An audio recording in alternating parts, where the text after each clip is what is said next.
इस वक्त दिल्ली में केजरीवाल अपने पार्टी दफ्तर में प्रेस को संबोधित कर रहे हैं। तमाम कार्यकर्ता और प्रेस कार्यकर्ता वहां पर मौजूद हैं। सीधा वहीं ले चलते हैं। केजरीवाल से सीखो।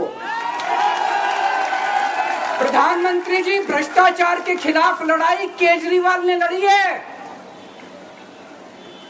2015 में जब दिल्ली में हमारी सरकार बनी थी, हमारे एक मंत्री का एक ऑडियो मेरे पास किसी ने व्हाट्सएप कर दिया। उस ऑडियो में मेरा मंत्री किसी दुकान वाले से 5 लाख रुपए मांग रहा था। किसी मीडिया वाले को नहीं पता था, विपक्ष को नहीं पता था। आप लोगों को याद होगा, मैंने अपने खुद मंत्री को सीबीआई के हवाले कर दिया, जेल भेज दिया था अपने मंत्री को। ये होती है भ्रष्टाचार के खिलाफ लड़ाई। पंजाब के अंदर मेरा एक मंत्री भ्रष्टाचार में, मेरे को पता चला कि वो पैसे मांग रहा है। वहां पे मान साहब ने उसको, किसी को भी, विपक्ष को नहीं पता था, मीडिया को नहीं पता था, हमने अपने मंत्री को उठा के जेल में भेज दिया।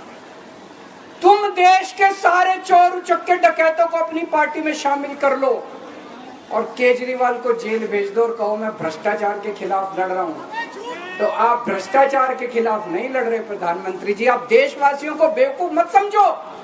देश बच्चे की जुबान के ऊपर हो रहा है कि सारे चोर चक्कों को अपनी पार्टी में शामिल करके और ईडी और सीबीआई के सारे केस उनके रफा दफा कर दे। केजरीवाल को क्यों गिरफ्तार किया? केजरीवाल को गिरफ्तार करके उन्होंने एक मैसेज दिया है सारे देश को कि अगर मैं केजरीवाल को गिरफ्तार कर सकता हूं तो किसी को भी गिरफ्तार कर सकता हूं। कोई केस नहीं होगा, कोई मामला नहीं होगा, तब भी मैं तुमको गिरफ्तार कर सकता हूं। एक बेहद खतरनाक मिशन चालू किया हुआ है प्रधानमंत्री जी ने, बहुत ही खतरनाक। देशवासियों को यह समझने की, अब जब मैं बोलने जा रहा हूं, समझने की जरूरत है। उस मिशन का नाम है वन नेशन वन लीडर। देश के सारे नेताओं को खत्म करना चाहते हैं मोदी जी, और इसको 2 स्तर के ऊपर इस मिशन को चला रहे हैं।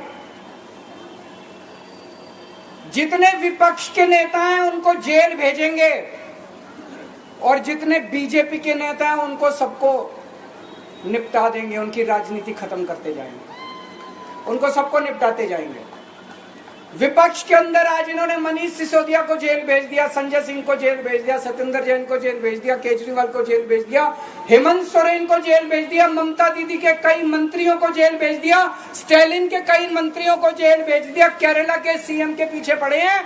अगर ये चुनाव जीत गए, मेरे से लिखवा लो एफिडेविट के ऊपर, थोड़े दिन के बाद ममता दीदी जेल में होंगी, तेजस्वी यादव जेल में होगा, स्टालिन साहब जेल के अंदर होंगे, पिनरई विजयन जेल के अंदर होंगे, उद्धव ठाकरे जेल के अंदर होंगे, जितने विपक्ष के नेता ये सारे जेल के अंदर होंगे। अगर ये चुनाव जीत गए, इन्होंने बीजेपी का एक नेता नहीं छोड़ा।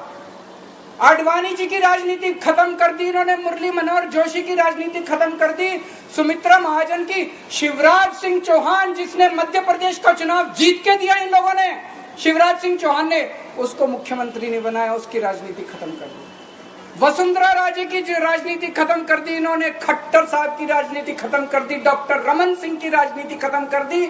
अब अगला किसका नंबर है?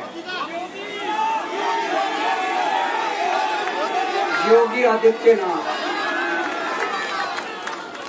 अगर ये चुनाव जीत गए, मेरे से लिखवा लो, 2 महीने के अंदर उत्तर प्रदेश का मुख्यमंत्री बदल देंगे। योगी आदित्यनाथ की राजनीति खत्म करेंगे, उनको भी निपटा देंगे। यही तानाशाही है दोस्तों। वन नेशन वन लीडर ये चाहते हैं, एक ही तानाशाह इस देश के अंदर बचेगा, एक ही तानाशाह इस देश के अंदर बचेगा।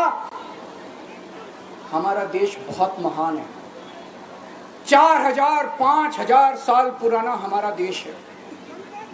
इसके पहले पिछले 4000 साल में कई मौके आए जब इस देश के ऊपर तानाशाहों ने कब्जा करने की कोशिश की, लेकिन हमारे देश के लोगों ने उन तानाशाहों का तख्ता उखाड़ के फेंक दिया।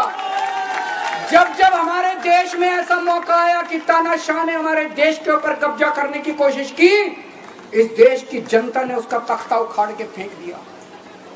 आज एक तानाशाह इस देश से जनतंत्र खत्म करना चाहता है। आज एक तानाशाह इस देश से लोकशाही खत्म करना चाहता है। मैं पूरे तन मन धन से लड़ रहा हूं, संघर्ष कर रहा हूं उस तानाशाह के खिलाफ। 140 करोड़ लोगों का साथ चाहता हूं मैं। मेरे अकेले के करने से नहीं होगा। 140 आज मैं आप लोगों से भीख मांगने के लिए आया हूं। 140 करोड़ लोगों से 140 करोड़ लोगों से भीख मांगने के लिए आया हूं। मेरे देश को बचा लो, मेरे भारतवर्ष को बचा लो, मेरा भारत बहुत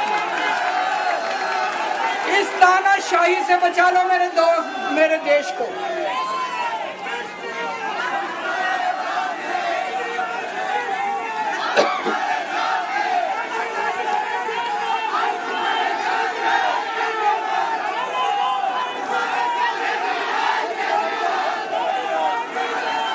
मैं सुप्रीम कोर्ट का